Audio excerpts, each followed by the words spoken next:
ये ध्यान रखिए कि प्रॉफिट मोहम्मद के आने से पहले 1,24,000 पैगंबर आए थे। ये आखिरी है, इन्होंने कहा मेरे बाद कोई नहीं आएगा।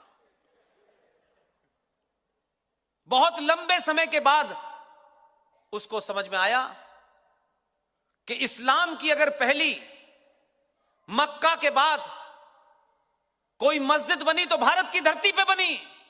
अल्लाह जानता है कि इस धरती पे कौन लोग रहते हैं, इसलिए उसने मस्जिद भी अपनी पहली इस यहां बनी। आपने उसकी कमजोरी समझ ली।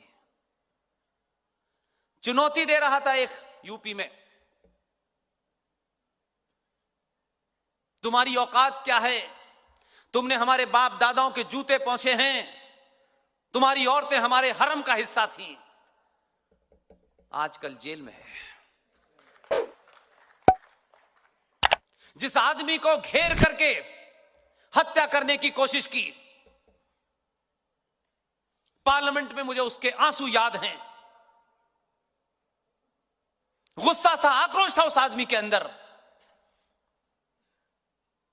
उसने अपनी बात पार्लियामेंट के सामने रखी कि मैं चुना हुआ एक सांसद हूं और सरकार मेरी हत्या करना चाहती है। कुछ लोग बहुत खुश हो रहे थे, देखा हमारे डर से इसके आंसू निकले। उत्तर प्रदेश में ऐसा भेजा है कि 16 करोड़ के आंसू निकल रहे हैं, सुबह शाम निकल रहे हैं। जो 5 वक्त की पढ़ते थे अब 15 वक्त की पढ़ रहे हैं, तब भी काम नहीं आ रही। जो अल्लाह से बगैर माइक के बात करते थे, अब सुबह शाम अजान दे दे के कह रहे हैं अल्लाह बचाओ। इसलिए मैंने कहा अत मत करो। 2002 तुमने अति की, यहीं से निकल के प्रधानमंत्री बना।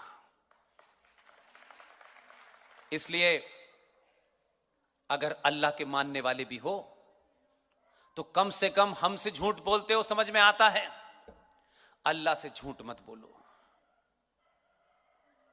इनको कुरान शरीफ चाहिए, इनको पर्सनल लॉ बोर्ड चाहिए, इनको सिविल कानून अलग से चाहिए, इनको निकाह हलाला की परमिशन चाहिए, इनके मजहब में कोई दखलंदाजी न दीजिए कि जाए उसके लिए अलग से मुस्लिम पर्सनल लॉ बोर्ड चाहिए। सब ले लिया। तुम तो अल्लाह और कुरान के भी प्रति ईमानदार नहीं हो यार। तुम समझते हो कि कुरान तुम ही पढ़ोगे। अरे कुरान थोड़ा बहुत तो हमने भी पढ़ा है, जितना पढ़ा है उतना ही काम का है, बाकी नहीं पढ़ा हमने। हम भी उतने ही पढ़ते हैं जितने काम की चीज होती है, क्योंकि कुछ और भी पढ़ना है हमें। आप मुझे बताइए, जिस मक्का से इस्लाम निकला वहां ना कोई मस्जिद का झगड़ा है, और कुरान के हिसाब से, इस्लाम के हिसाब से,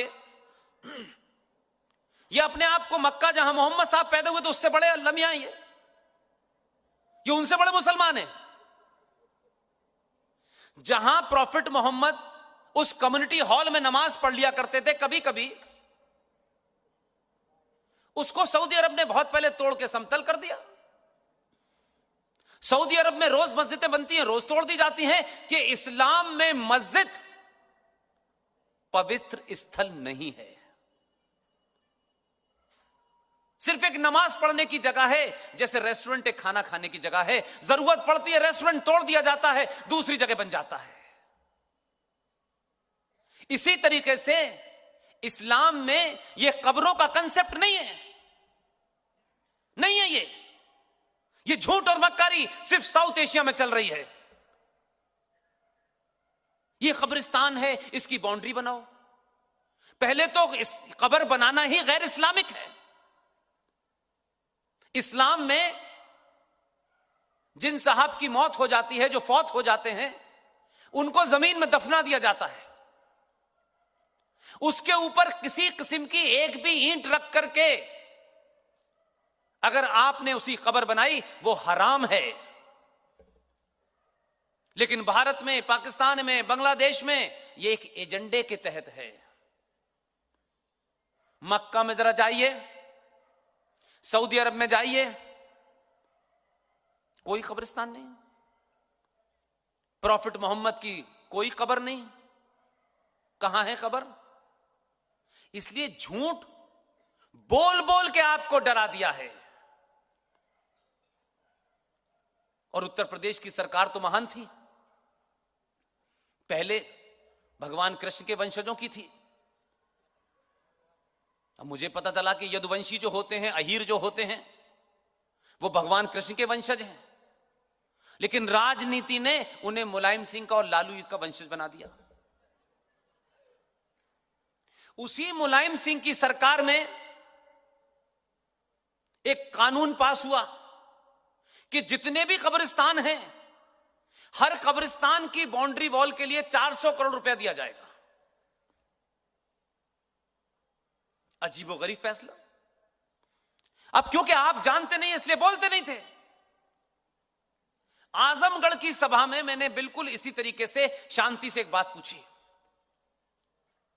पहली बात तो अकॉर्डिंग टू इस्लाम यह कब्रिस्तान नहीं हो सकता। दूसरी बात, कब्रिस्तान की बाउंड्री बनाने की जरूरत क्या है? जो उसमें सो रहा है वो सड़क पे आ नहीं सकता, सड़क वाले की उधर जाने की कोई ख्वाहिश नहीं है, तो ये काहे के लिए 400 करोड़ रुपया खर्च हो रहा है? लेकिन ये धंधा चल रहा है हमारे यहां, किसी भी तरह खुश करो।